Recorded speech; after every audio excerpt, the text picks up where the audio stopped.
Hey guys, welcome back. I'm Nick. I got something a little bit different for you guys this time. It's an hour-long video, and it's of my friends Jay Bates, Matt Cremona, and myself doing kind of a Q&A session, I guess you would call it.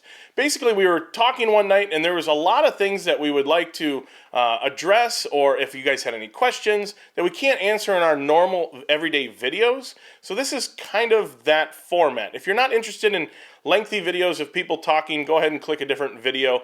But we're trying to gauge the interest that you guys may have. So go ahead and leave those comments down below. Also down below, I'll put links to both Matt and Jay's channel in case you're not already familiar.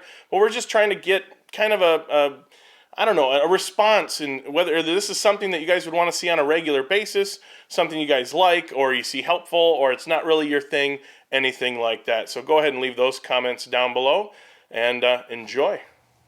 Hey guys, thanks for tuning in. My name is Nick Ferry, and I am joined with my buddy Matt. Hello. And my buddy Jay. Hello.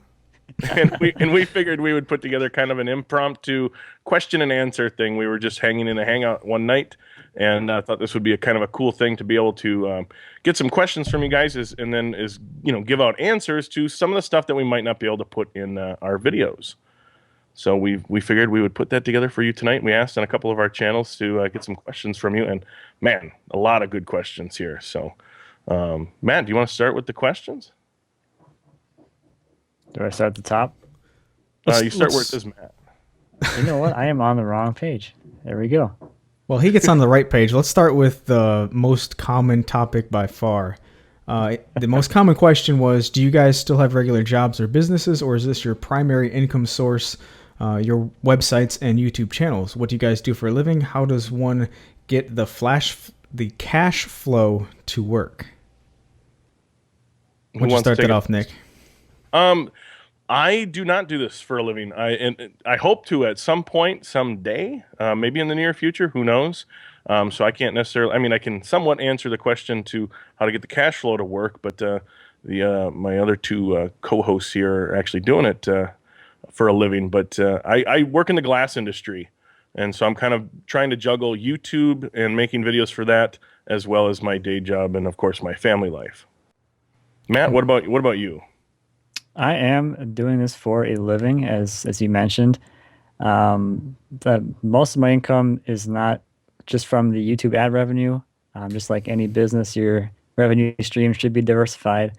So, like for instance, my ad revenue from YouTube is maybe a fifth of my total income, but I have other streams of income from affiliate links, and then I do sell lumber as well. That's probably my largest chunk of my income right now is in lumber sales. Lumber sales. You're a lumberjack. Lumber sales. Lumberjacking. This is my regular job since August 22nd, 2014. No one's counting. It's been that wasn't a count. That was a date. Oh, yeah. So that's been my normal job since then. And it's been a lot of fun. As far as cash flow goes, man, you really have to diversify in order to do this. In my experience, simply because YouTube doesn't really pay much at all. Like, a lot less than what people normally think. So yeah, that's basically it. Well, I mean, being that was our most common topic question, do you want to expand on that, either one of you, as far as, you say diversification of revenue streams? What are some of the revenue streams outside? I think one of you guys mentioned Amazon affiliate links, but what else is there? For me, all right, so everything's around the website. You can search all kinds of topics for website revenue or whatever, but ads on the website, plan sales, Amazon affiliate links, multiple ad networks actually, and then an occasional, I've only done about 4 or 5 sponsored videos and stuff like that. So having everything in one basket's kind of scary, especially if you're not, you have no control over that company's terms of service. It can instantly change your business basically. That brings up an interesting point. Have you ever thought of diversifying over to another video platform? Me personally, no. There's not either one of you, I guess. There's not really another option that. What's the only other option? What is it? Just Vimeo? Vimeo is one that I'm aware of. I'm not quite sure if that's And I know Facebook is starting to do revenue splits, but that's, I guess, with only the top Facebookers. Yeah, I've got a hate relationship with Facebook. Uh, That could be an hour-long segment. Just yeah, that's a topic for another day. But going back to revenue streams, Matt, you were talking about wood sales and stuff like that, and I know you make quite a few cutting boards with some of your offcuts. Is there anything else that's kind of maybe unique to your situation that you're getting income from? The only thing that hasn't been mentioned yet is like Patreon. I've got that as well. And I'm starting to get into the classes as well. So again, another revenue stream in the bucket or going into the bucket. All right. Yeah, Yeah, since you mentioned classes real quick, you want to give a shameless plug for your guild project you're doing? Sure, I am building a sofa table. It is behind me, but you can't see me. It's off camera, but it's got a lot of good joinery in it. Dovetails and Morrison tenons and breadboard joinery, all that fun stuff. That is available in the Wood Whisperer Guild. And we're probably going to publish this soon, right? yeah, Okay. relatively soon. I would say within a Yeah. few days. If you head over there and use the coupon code SLABS, you can save 20% off that class. And that was But woodwhisperer.com. the woodwhispererguild.com, and they'll be there. And if you use that coupon code before the end of the year, December 31st, 2015, 20% off that class. That's Nice. awesome. That's a really cool opportunity. Well, I suppose we can get right into the list of other questions that we had here, starting with Matt. This is from Jay Rowe. Do you now work in your shop full time, or do you still have other employment? Isn't that kind of the same thing we just answered? Yeah, Yeah, same thing. much. Well, I don't work in my shop full time. I am on my computer full time in that sense. This is way more of a desk job than a shop job. I second that by far. we'll definitely get to that because I think that question had come up later as well. Well, I guess moving to the next one, since we pretty much covered the revenue streams and employment. Liam wants to know, do I have any interest in getting a lathe? It says, do you have any interest? I do, and hopefully sooner than later. But as a lot of things in a wood shop, it's just kind of budget allowing. And I'm not typically the type of person to buy into a smaller tool and then have to sell it later and then upgrade and worry about that. I would a lot of times just tend to save my money and buy ultimately what I want. But Matt, what about you and lathes? I have a lathe. I've had a lathe for a long time. I'm on my second lathe now, and I really enjoy the occasional turning. And I don't really care for spindle turning. I only really care about bowl turning. I hate spindle turning. So what you're saying is you want to make 1,000 more spindles for the baby crib. I am done making spindles for cribs or bassinets. I'm done. I hear you. I do have interest in getting a lathe, but I'm running out of shop real estate because I have a massive 4x8 table sitting in the middle of it, taking up most of my space, and the miter saw station, which those two things I don't really want to give up. So I'm just running out of space. There's so many things that I want, but you can only cram so much stuff in there and still have enough room to work around. So yes, I'm interested in one. Don't see myself getting one anytime soon at all. But the neat thing about a lathe is versus say like a joiner, planer, or table saw, where you need infeed and outfeed. Now, granted, you can get a larger, longer lathe between centers, but you don't necessarily need a ton of room behind it or a great amount of room, to either side of the center. Because once you have your centers out, that's all you need. You don't need a bunch of infeed, outfeed. That's a good point. But they are messy. I've seen Cremona sit there and walk Oh, up yeah. of wood shaving. That's just to raise it up so it's a little higher for me, because I'm so short. It's nice. Nice. All right. Well, Retro Weld says, what was the driving factor that made you want to start doing YouTube? For me, it was watching great YouTubers like you guys that inspired me to film my first video. Well, thanks for that. But what was the driving factor that made me start making videos? First, it was I did some stuff on Lumberjocks, put some stuff on Lumberjocks, had a positive response, and it's like, oh, that made me feel all warm and fuzzy. So I'm gonna make a video to show the project. So I made a couple videos, put them on Lumberjocks, and it just kind of snowballed from there. What about you, Nick? I was same thing. I wasn't Lumberjacks. I forget what forum I'd been on since. Gosh, it was like '05, '06, something like that. It was one of the woodworking forums, and so just basically kind of a written, I wouldn't say tutorial, but kind of a diary, and then you could attach as many pictures as you wanted. So I did that for a long, long time. But luckily, my wife was the one that kind of pushed me into starting a channel because I was making that theater workstation, that cart, and I got all the materials for it and started building it. And she said, "You'd kind of be a fool not to videotape this. That way, if you do want to start a channel, at least you have the footage," because she said this is going to be a pretty cool project and definitely one of my more popular videos to this day. So I was really glad that she kind of kicked me in the butt to do that. But Matt, what was your reasoning? I had wanted to do it for a long time, and I tried to do it a bunch of times, and I think the way I went about it was kind of wrong for me, at least at first, because I was in front of the camera trying to talk to it and explain what I was doing, and it never worked out very well. I just couldn't get any good words out or concise sentences or even finish anything. So I pretty much gave up a bunch of times, and then in 2014, in the beginning of the year, I'm like, I should probably just do this, get in front of the camera, get good at, talking to a camera and just talking in general, which I'm still working on, but I'm getting there. But that's really what I started as, just kind of a self-improvement kind of thing, more than anything. Yeah, I used to be so shy with it too. Like the first, I don't know, 30 or so videos, you barely saw my face. And if you did, I was like walking away, like, you barely see me. Let's see here. Oh, we got Matt's question next. Back to me. Jeremy, what's the wood you like the most?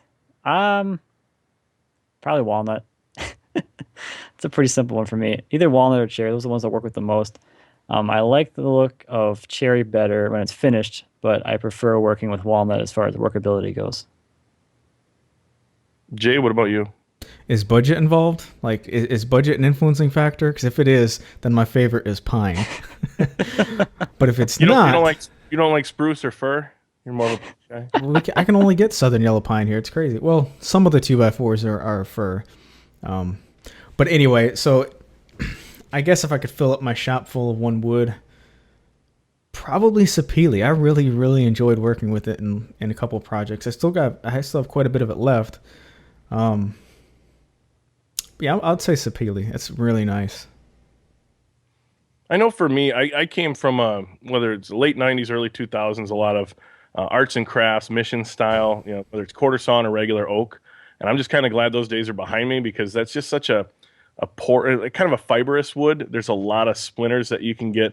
Sanding is just kind of a pain in the butt. So I think my go-to is maple, but of course maple is complemented nice with walnut. So I definitely like working with walnut as much as I can as well. We got the next question here from KSFWG Dave.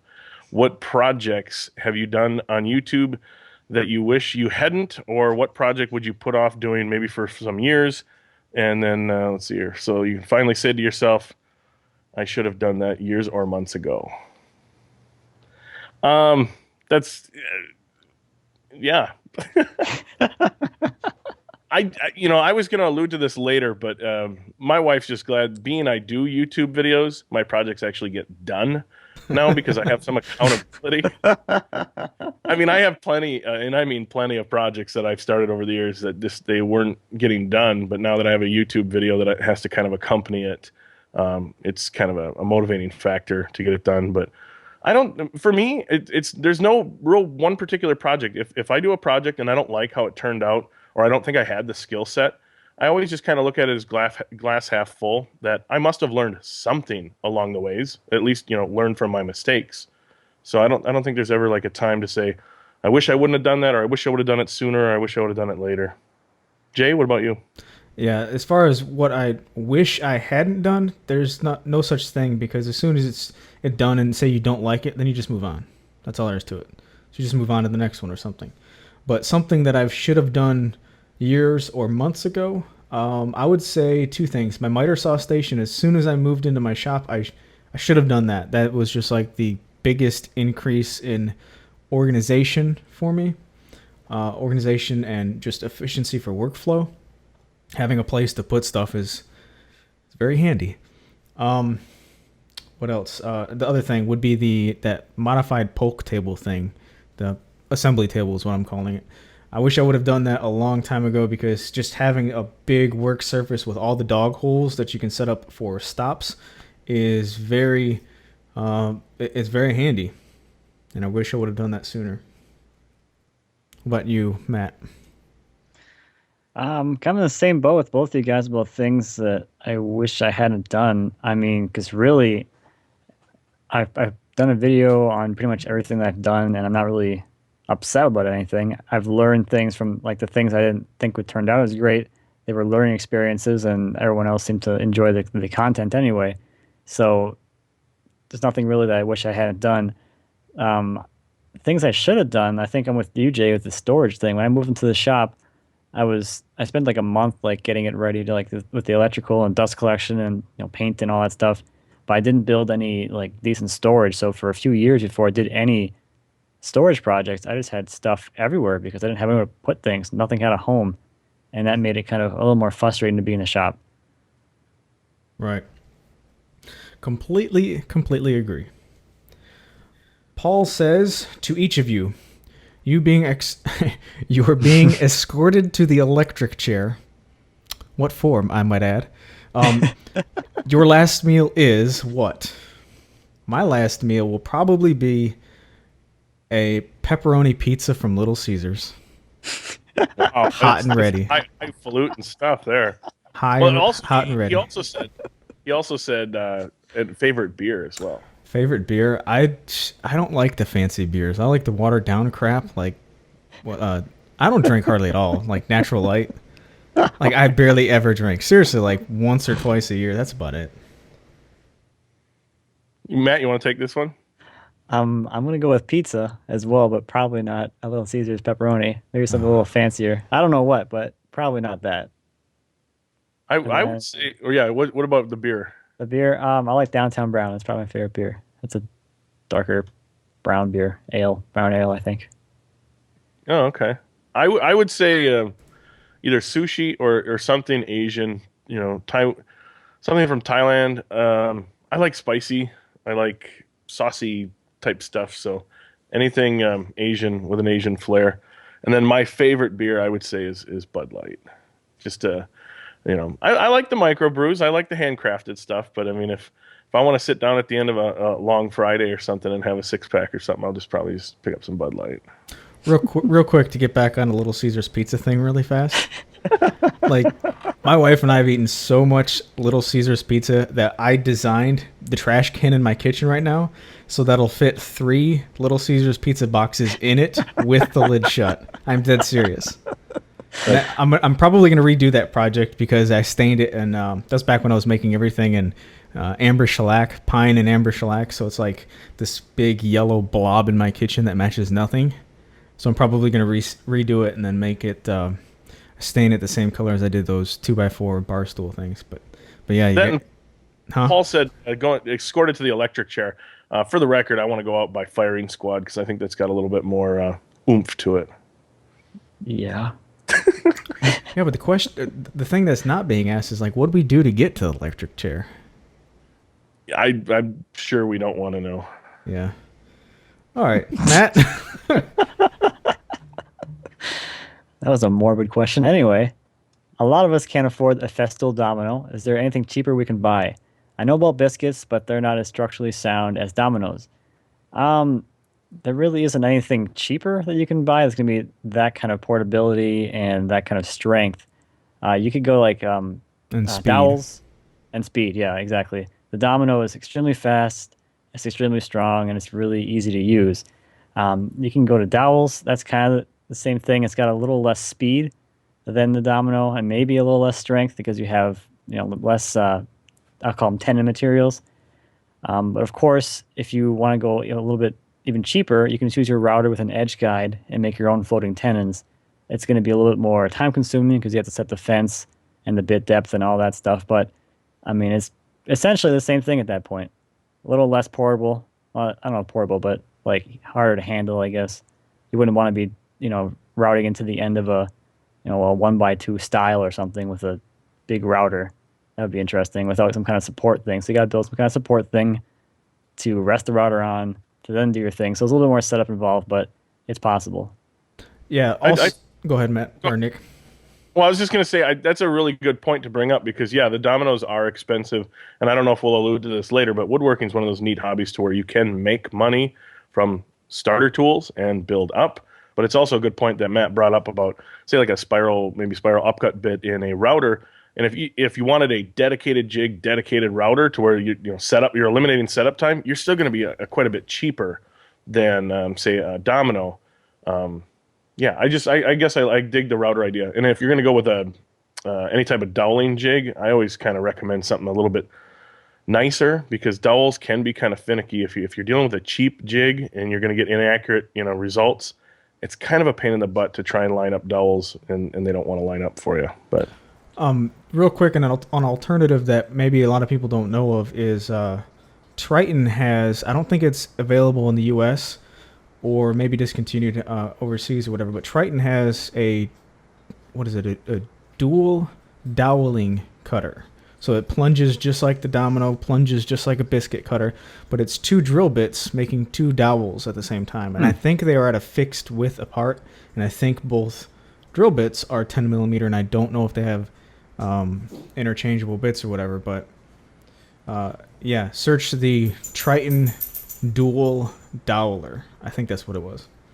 Is it like a kind of like the biscuit joiner and domino kind of setup where you can bring it onto the work and plunge it in and everything? Yeah, it's exact same setup. So it's the dowel domino. Yeah, dowel domino. The doweler domino. All right.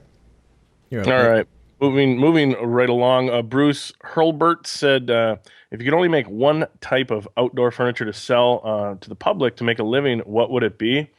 One type, I would say, I guess if it's a classification, I would say picnic table for me, because you can do different lengths, so it seats different people, whether it's single-sided, dual-sided, multiple species, whether it has cup holders, doesn't have cup holders. So one simple, say, picnic table, you can have probably 30, 40, 50 variations, and not necessarily, just batch out a bunch of the same ones. What do you guys think? I wouldn't. Well, first off, I'd say it's almost impossible to make a living off of outdoor furniture, specifically because outdoor furniture is seasonal. You're not going to sell much in the wintertime. And I dabbled in it a little bit. That's how I started building my shop, was with some outdoor stuff.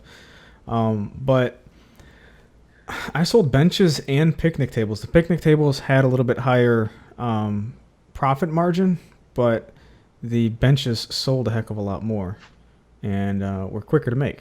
So I don't think there is one particular set that you can make a living off of. I mean, if you're making outdoor furniture, just make a bunch of different kinds: benches, tables, chairs, planter boxes, all kinds of stuff. Yeah, I was gonna say pretty much the same thing, Jay. It's kind of hard to just do one thing. I mean, people are gonna want a set, maybe. If you make a table, they might want the chairs to go with it, or a bench with the matching chairs, or whatever. There's a lot more products that you could be doing besides just one thing. And that brings up a good point Jay said about like a planter box. If you're making, say, picnic tables and you got like 1 foot offcuts, what are you gonna do? Burn them? No, you might as well. Yeah, it's a good idea. Make some planter boxes or whatever. Yeah. Michael Lawing says favorite non-woodworking channels / genres. There's a couple that I'm really excited about when I see in my feed. One is the chess website. I really like watching chess on YouTube, which sounds extremely boring, but I get into it. And then the King of Random's a good channel. He's got a bunch of just crazy off the wall stuff. I would say for me, because I'm an immature person, I follow a lot of the prank channels, to where they're just constantly messing around with people. I don't know. I find that funny. Somewhat still in the building genre. I would say ClickSpring has been a go-to channel of mine lately. ClickSpring, that's a good one. I forgot about him. He's a good channel. Mm-hmm. Yeah, very well-produced videos, very smart guy. And it's about the home machinist workshop. And definitely check that out. ClickSpring on YouTube if you guys haven't seen him. I'm going to say Epic Rap Battles of History. Nice. Nice. Epic I get rap pretty battles. excited about those. Yeah. Oh, yeah. Totally did not see that coming from you. I didn't either. That's crazy. All right, Matt, you're up. This is from Joshua. How long after you started woodworking did you decide to start making videos and posting them on YouTube? Was there any other intent to recording your woodworking other than posting it on YouTube? Well, I kind of got into this earlier. So a year after I started woodworking, I started making videos with the intention of posting them on YouTube, but never did. So I guess it was 7 years after I started woodworking that I actually started posting them on YouTube. And my intent was always to post them on YouTube. I was in woodworking for many years. I've been at it a little bit over 20 years, and I've been on YouTube for less than 2. And then as far as recording, yeah, I mean, it was to put it on either Facebook or YouTube and to kind of show people what I was working on. I'm not quite sure what the other reasoning behind videotaping what you're doing would be. My original intention wasn't to try and make a living at YouTube. It quickly became that as people really seemed to kind of gravitate towards my stuff and enjoy it. But yeah, that's the only reason I recorded is to kind of show people what's going on. I started, well, let's see. I started woodworking for about a year, took a 2 or 3 year break, and then got back into it for another year. And at that point, started uploading videos, like I said, for lumberjacks and stuff like that. But after about 3 months in, I think I saw it was Steve Ramsey made a video on, this is my full-time gig now, and I'm doing this full-time. And I was like, well, if he can do it, I can do it. Like, no disrespect to anybody else or not trying to be arrogant, but if someone else can do it, what do I need to know so that I can do it? And then at that point, it was just like, I guess that kind of started the intention of, keep it going, push the snowball kind of thing. But yeah, the original intent was to share my stuff on lumberjacks and stuff like that. Very cool. Let's see here. Moving along. Nick C wants to know, how long does it take to edit your average video? Let's see here. How have you been able to cut editing time since you started? Looking forward to the Q&A. It varies. There's not necessarily such a thing as an average video for me anyways, because that's kind of what keeps it interesting for me. I try to always inject, whether it's a different camera angle, whether it's a sped up process versus a different cut versus maybe an animation or an overlay. But it is a lot longer than I originally anticipated. I would say from kind of a middle of the road project with building the project, videotaping it, editing it, publishing it, and all that, I would say at least 30 hours a week. Really? But that can vary. Yeah. I mean, once again, I'm not doing super complicated projects all the time as well either. I'm guessing you're going to say it probably takes you a little bit longer, but I'll say less. I mean, not. Oh, but 30 isn't editing. That's the building of it and everything. So. Oh, well, he says, how long does it take you to edit your average video? I would say. Answer the question, Nick. I would say anywhere from 6 to 10 hours. Yeah, to edit. I mean, it all depends. Like that TV lift cabinet that I'm working on, I probably already have 20 to 24 hours worth of editing in it.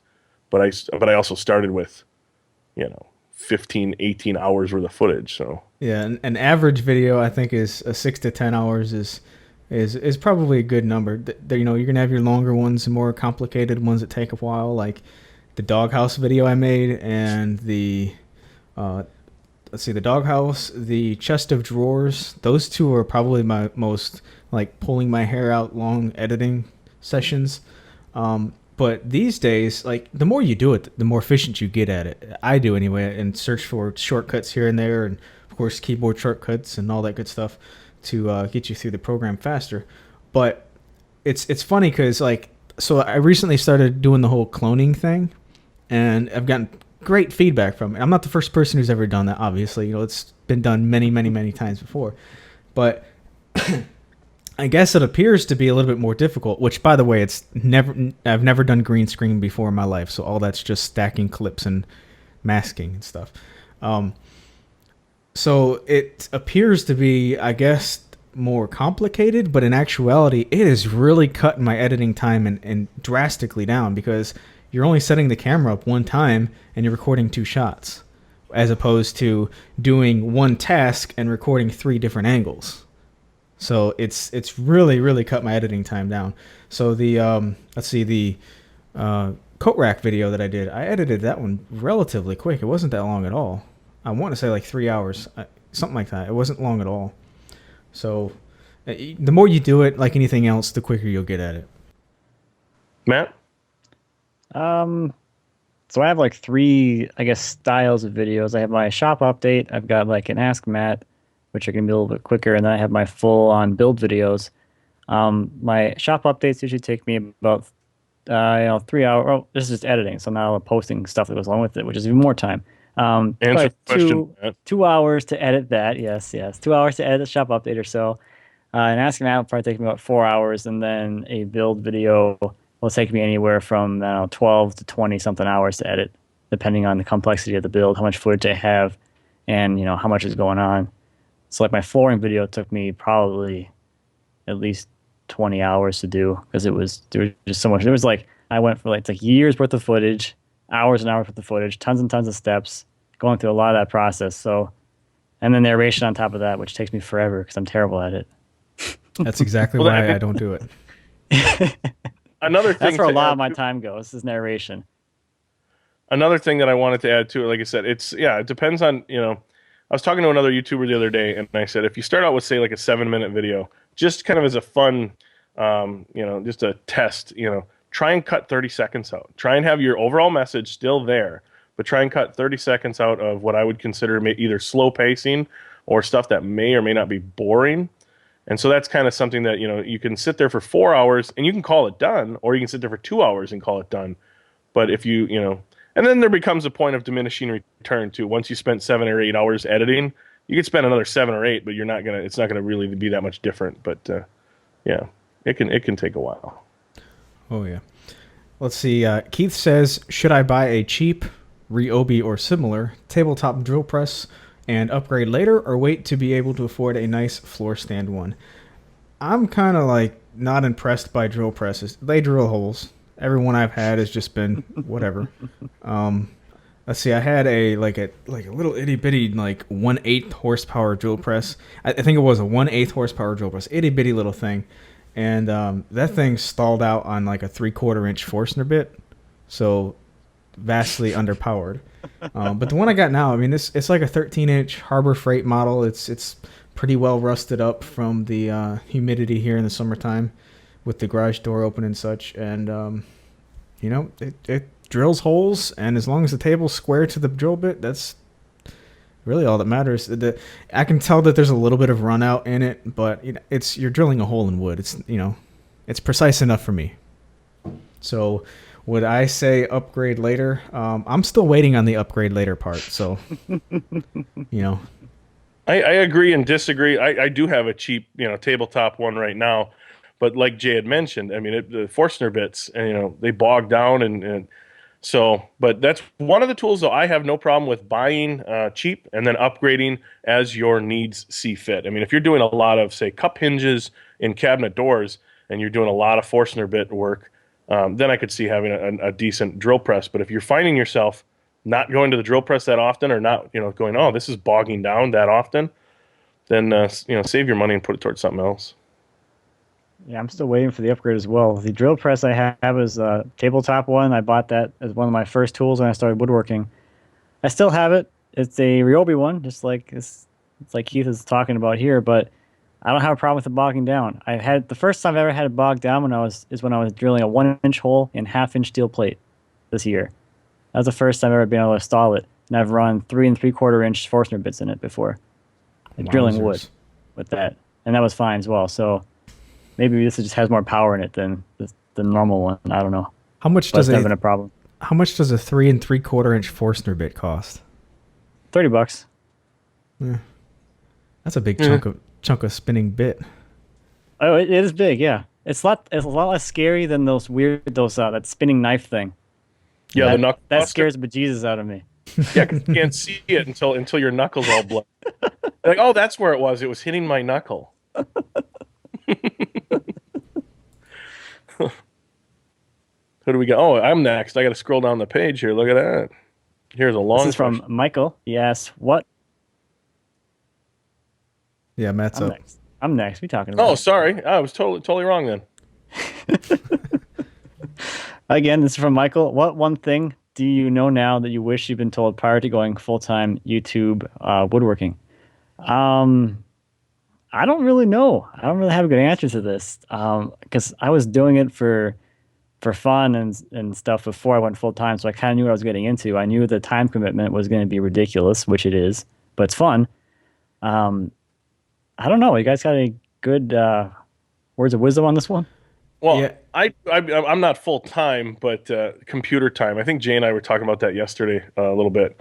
I wish I would have known there was more, because you watch the video as a viewer and you see a guy out in his shop and he's woodworking and he's doing all that, and that's the fun part. And that's kind of, I came into this as a woodworker, but the computer, the editing, the filming, the writing of an article or the posting of it, then the social media. So a lot more computer time. I wish I would have known that. Yeah, exactly. There's, like you said, the editing, the recording part of it. Then once you edit the video, then you have file management, keeping up with all the crap that you have on your business as far as all the files go. And of course, if you're doing a website, then there's website articles, and then you got to do pictures for the articles, and if you have any documentation to go with it to disperse for plans and such, there's just so much more to it that I did not know existed before doing it,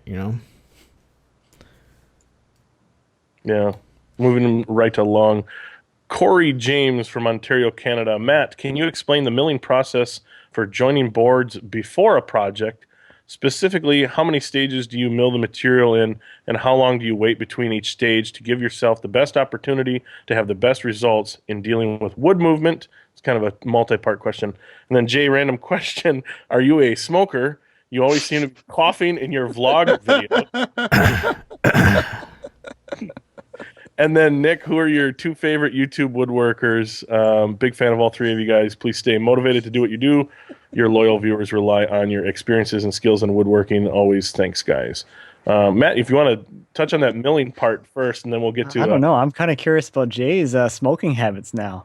Yeah, we might have to have an intervention. All right, We gotta skip to that first, I think. let me jump into there. So back in September-ish. No, first off, no, I don't smoke. I don't smoke. So September-ish, I started working with it was walnut and sapele, and that killed my sinuses, and I haven't really recovered from it, I guess you could say, since then. So I haven't gone to like a sinus doctor or a throat and nose specialist or whatever, but it's my sinuses. They keep they keep making me cough. And it's driving me nuts, so I know it's driving people nuts who are actually hearing the ones that I don't edit out. But yeah, it's my sinuses. I've got to go to the doctor. But man, ain't nobody got time to sit in the doctor's office all day. Gosh, I gotta go. But so It no. brings up a good point though. When you're dealing with woods that you haven't before, it's always best to wear respirators when you can, and then just kind of get to know whether you react to a certain wood a certain way. I'm the same way with walnut and myself. I'm sneezing like crazy when walnut, but Right. I must have immunity. there you go. You want to touch on your milling process? Sure thing.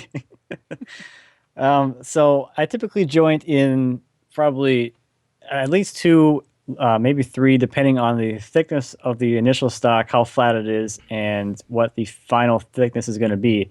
So most of the stock that I start with is going to be 4/4, and that is usually around 1 1/16 or so, the stuff that I mill after drying. So the first pass will probably be around 15/16. I'll let that sit for a few days, let it do its thing, and then maybe mill it flat again, which could be as little as a 1/16 out from there. And then the third time I'll do it again and go to final thickness if I really need to go to final thickness. Typically when I'm building my stuff, I'll just keep it the thickness that it ends up at. So most of my stuff isn't 3/4, it's more like 7/8 or 13/16 or something ridiculous like that. That's kind of the way I go about it. So that third milling is when I cut all my joinery. And then after that point, the boards will usually stay very flat because I've brought them down to that final thickness in a very gradual state and allowed them to move as much as they want to before removing the final amount of thickness. It's a good Way answer. more patience than I. Well, it takes some lead time, but Yeah. I mean, if you're like doing other stuff, you just kind of know the flow of your shop. So if you know you're going to start this project next week sometime or a month from now, you can do your first milling a month from now and let them sit for a long time. So it's just kind of just knowing your flow of things, I guess, more than anything. Is that all kind of in your head, or do you actually, schedule things? So like, hey, I should mill this, beginning of the month, or is that just kind of all in your head? That's kind of all in my head. I know like when I'm getting to closer to the finish of one project, I'll start the milling of the next one. I do kind of similar from rough sawn stuff. I always like to throw it through the planer for a couple passes, and if I know if I'm going to work on it in like a week or so, I just like to throw it a couple times through and then come back to it. But and then addressing the third part, Nick, your two favorite YouTube woodworkers. Pick one for talent, one for entertainment quality. I'm going to bend the question slightly. My favorite for overall entertainment quality, not a woodworker, but he's a metal worker. And it's AVE. And if you guys haven't checked out his channel, God, that guy is funny. I mean, you gotta make sure that you're not offended by colorful language, we'll say. But that guy is absolutely hilarious, and I'd love to have a beer with that guy someday. And then pick one for talent. That's really hard to narrow down one. I've been a big fan of Frank Howarth for a long time. Just some of the kind of off the wall stuff he comes up with, and even like Izzy Swan has got some really cool builds. So that's a hard one to nail down for just one. I'm curious. That question was directed towards me, but I want to ask you guys that one. Yeah, Your two favorite YouTube woodworkers for entertainment and then for talent. I was gonna say for talent, like someone that really sticks out to me is Guy's Woodshop. Mm-hmm. He does some really, really nice stuff. His small secretary he had with the tumbler door, whatever that's called. Tambler door. See, I don't, fancy stuff. Woo. Tambour. Yeah. That was really, really nice project. I really enjoy watching his stuff. And then what about for entertainment quality, Jay? Frank Howarth. Yeah. That dude can tell a story. Frank Howarth's videos, I'm just like, just so intrigued by his videos. It's so crazy. Yeah. Matt, what about you? For talent, I'd probably say David Buff. He does period furniture work. And for overall entertainment quality, definitely Matthias. Yeah. He's definitely got people always on the edge of their seats, that's for sure. Got me every time. All right. Paul says, how is working for yourself different than what you had expected? It's not really a whole lot different. The vast majority of it is just kind of, what you do expect. You're working for yourself. You set your own schedule. You set your own agenda. You have to live with the results of the day. Different than what I expected. Time management. That's something that I didn't expect to be as difficult as what it is. Just making sure I'm being productive and not, sitting in the hangout with Nick Ferry. Because there's not much productivity when that happens. Hey, this came out of that. Yeah, that's right. Good. Thank you, Matt. No problem. This Q&A came out I of got that. your back. You're no problem. I'm here for you. Matt, what about you for working for yourself different than as expected? Well, I expected. It's like one thing where it's like when you read a book, but then you actually go do the thing. So I knew what to expect, but I didn't really understand what to expect, I guess. That's probably not a good way to put it. But like, for instance, I went from financial security to essentially financial insecurity. There is no guarantee that I'm going to get a paycheck every 2 weeks. There's no guarantee that paycheck is going to be the same amount of money. I don't get vacation days. I don't get sick days. Whoops. I don't, all that stuff is gone now. So it's one thing like, I knew that was going to happen, but it's like, now I'm like, oh, wow, that actually happened. And it's a totally different experience than the normal working world. Mine wasn't any different than I expected because my day job is it's a company that I've owned for the last 10 plus years. So working for myself isn't really any different in that regard. Granted, I'm not doing YouTube full time as of right now, but I definitely like the YouTube part of it a lot better because the audience is essentially your customer, and it's a lot nicer than my customer base that I have in my day job. So. All right, Matt, you got the next one. Oh, yes, I do. David Cortez and Christopher. Okay, 2 people asked. Any chance this Q&A can turn into a podcast? I don't know. Can it? It's I guess it's audio. Sure. Yeah, you'd have to. What do they call them? An RSS feed or whatever. I'm not a podcast consumer, so you guys would have to figure that one out. It could be, but I guess that depends on how many people out there would want to listen to it. So That's a good point. That's a good point. I guess I might listen to it. Yeah, let us know. And if it's just one of you guys out there, then I'm sorry, but one's not going to cut it. So if you guys like this, then and if you're interested in turning it into a podcast, definitely share it or let it know. I mean, what were we gonna do? We're gonna post this in a video on one of our channels or all of our channels, or how are we gonna even do this? I don't know. We'll figure it out If later. they're watching it, they'll know. Yeah. No, there you go. There you go. You guys know more than I do currently, the viewers. But if you like it, however you're consuming this, share it, tell people about it. If it's something you guys want to see more of, that's for sure. And if it's free booted on Facebook, then just share it again. Noah Fargo wants to know, how long have you been woodworking? Me, a little over 20 years. I got started very, very young, around 11 or 12 years old, and got a little crosscut saw, hand saw, and some screwdrivers, and like a little quarter sheet palm sander, and just started building knickknack type, little wall sconces or little decorative shelves. So quite a while for me. I took a break shortly after starting woodworking because I had to sell all my tools because the motor in my truck blew up. So I had to rebuild that. But I would say if you add up all the time, 5 years. Not long in the grand scheme of things. I'm at 7 years. 7 years and, 4 months. 7 years and 4 months.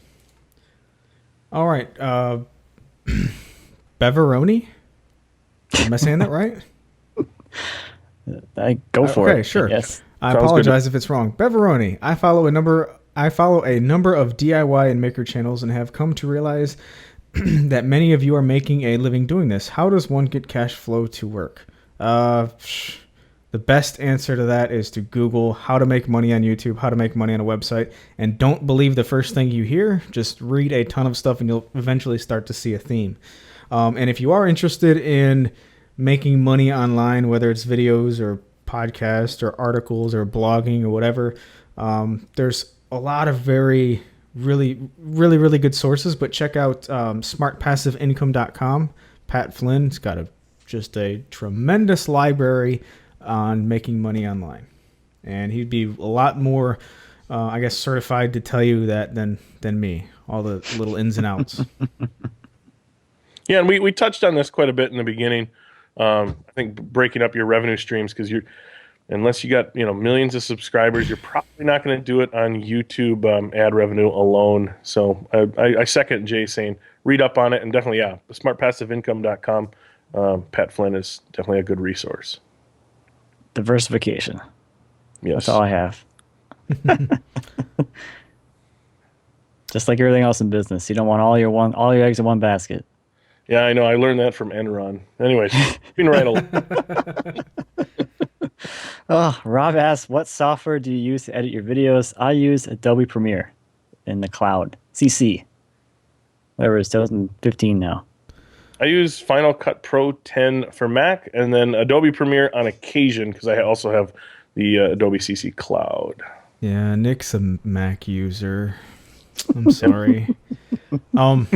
I started out using Kden Live in Linux and built my editing computer. It's just a quad-core processor, which doesn't play too well. It didn't at the time play too well with Kden Live. I could only use like 1 or 2 cores, which makes the computer kind of useless for building it. So I switched over to Windows, unfortunately, and I actually asked Steve Ramsey what editor he uses, and he just said Sony Movie Studio. So I picked it up. It's pretty cheap. I paid $29 or $39 for it, and it did everything that I ever asked it to do. But then I, at the same time, was using a Creative Cloud membership, so I was using it for Photoshop and InDesign, and Premiere Pro is included. So I figured, why not take a whim and learn that program, and I really like it. But you said it was too complicated, and somebody had to convince you to try it. Who might that be? I have no idea. I don't know. He's It's a handsome interesting. fella. He's a handsome fella. Either way. Ty Mose wants to know, now that you've been woodworking for quite a long time, if you were to do it all over again, would you have focused more on traditional hand tool methods? I would consider myself kind of kind of a hybrid woodworker. I'm more to the energized, powered tools. But meeting certain people and seeing how people's work habits has shown me over the years. Even going to see Matt Cremona. Some of the stuff you can just whip out a block plane and get a quick chamfer or clean something up. I don't necessarily have any regrets though as far as my my lineage as far as how I've developed as a woodworker. Matt, how about you? I kind of wish I did. So when I started, pretty much all the information I had was really power tool focused, and no one was really focusing on how hand tools can complement power tools to make things come together easier, or whatever. So I do wish that I had more of the hand tool stuff in my work earlier because I could have seen that it was a lot more of a valuable way to go. Obviously, you see my work now. You know that I use hand tools in my work quite a bit because I kind of realized that at one point. I'm like, wow, you can really get a lot done with hand tools really quickly and really just finesse things perfectly with your hand tools. And it's just not possible with power tools most of the time, or it takes longer, or whatever. Yeah, I don't think I would have focused more on traditional hand tools because both of what I started woodworking is, I started mainly building outdoor stuff and selling it, trying to make profit. So, for the vast majority of what I was doing, a machine's a heck of a lot faster. So that, focused or factors into your bottom line. And then once I started making YouTube videos, again, you're trying to make a video a week, which is an absurd standard that has somehow been set. But you're trying to make one video a week and, take every little advantage of time that you can get. So I don't think I would have focused more on traditional hand tool methods. Although these days, like sitting down and cutting a hand cut joint is just something I do to get away from the technology of the computer, like taking a break from this, just go out there and cut some hand cut joint and take a picture, put it on Instagram for no reason whatsoever other than to just take a break from the computer. And another thing I reference, I always go back to the television series Little House on the Prairie, whose main character was Charles Ingalls, kind of a turn-of-the-century homesteader. And I have a feeling if you handed him a cordless 18-volt impact, he'd use it. It wasn't about nostalgia or tradition in his days. That's what they had to work with, so that's what they worked with. But a lot of times, hand tools, they do help out quite a bit. So I just had to add that. All right. Why do I get the hard names? What is this? Instantive? Instantive. Yes, what Matt said. I do apologize. Instantive? I can't read. If in 5 years YouTube shuts down, what do you see yourselves doing? I don't see myself doing anything drastically different than what I'm doing now. If YouTube shuts down, there's going to be another video platform that you can host your videos on. If not, your own server as far as website stuff goes. But that goes back to what Matt has pounded into everybody: diversification. So, yeah, YouTube literally, like it's getting towards the end of the year. So YouTube has been, I was just doing some numbers, and YouTube's only been 23% of my business revenue as far as directly YouTube stuff. So YouTube isn't, I would personally hate to see YouTube go. I love YouTube, right? But if it shuts down, it's not the end of the world as far as the business goes. I'll just put my videos somewhere else and focus more on some other type of revenue stream to hopefully make up for it. Mm-hmm. Matt, what do you think? Same thing. Yeah, Jay does make a good point. YouTube may go away. I don't see that as a likely scenario, but video will not go away. It's here to stay. I think I would be still into woodworking if in 5 years, anyways. Good point. Good. I'm not going. If I manage to do YouTube full time, I'm not going back to my day job. I'd rather go flip burgers, I think, at this point. All right, this next question is from Chris. If you could only use one type of finish on your projects, what would it be? In other words, what is your go-to finish you typically use? Mine is Armor Seal, semi-gloss. I use it on pretty much everything. Mine would be spray lacquer if I had a booth, and it'd be satin spray lacquer out of HVLP. So I haven't done much in as far as finishing goes. So honestly, I haven't done it in a while just because I don't like the smell of it.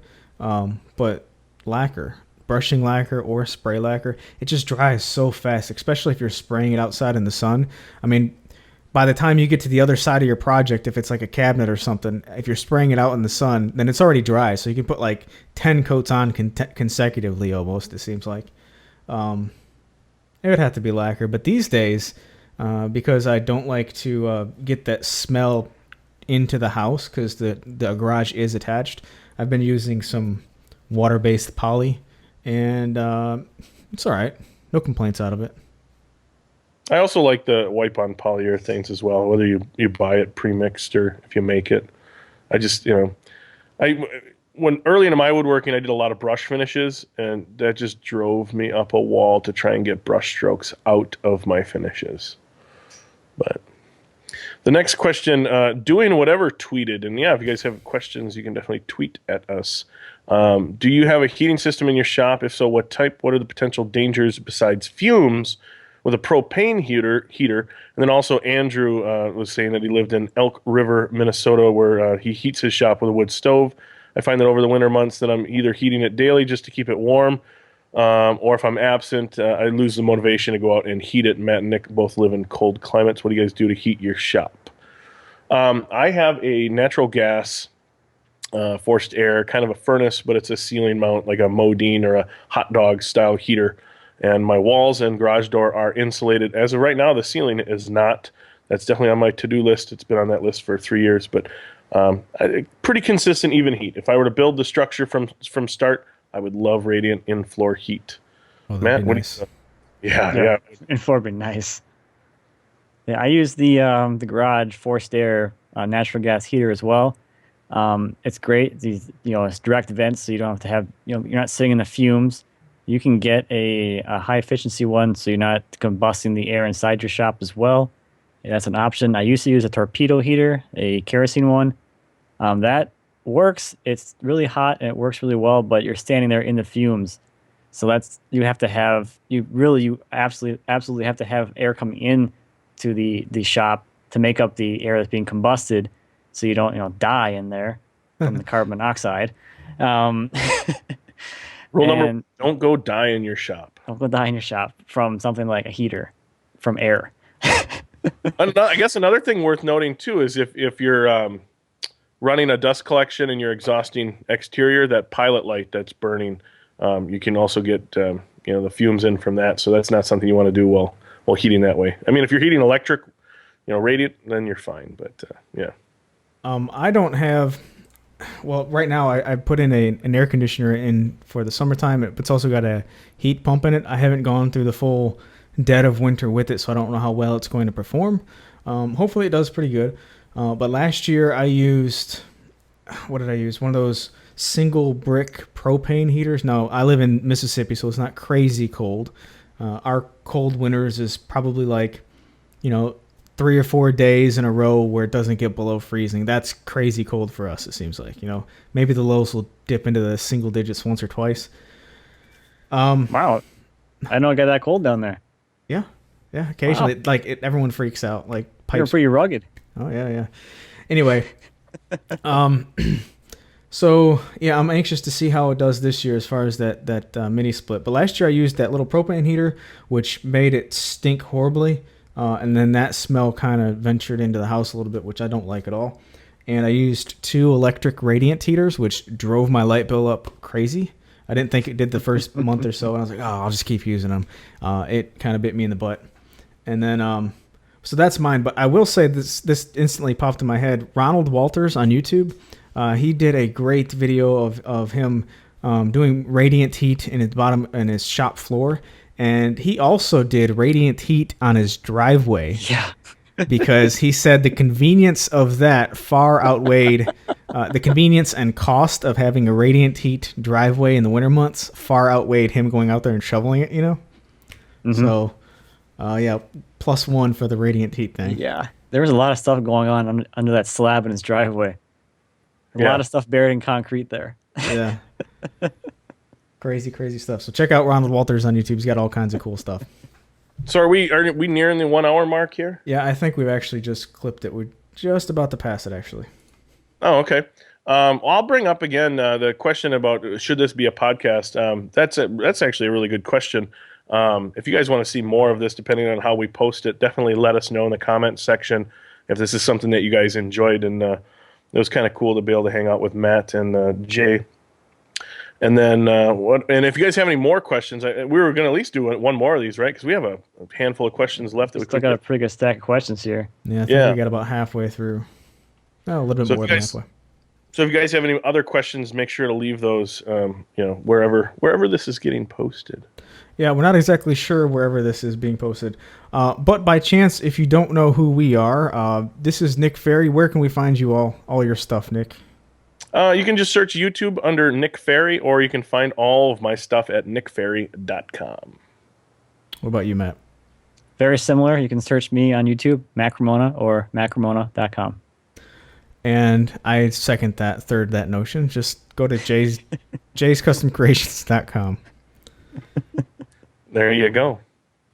Well, I appreciate it for everyone that stuck around for the entire time. Definitely appreciate that. It's kind of cool to be able to answer some of the questions you guys had.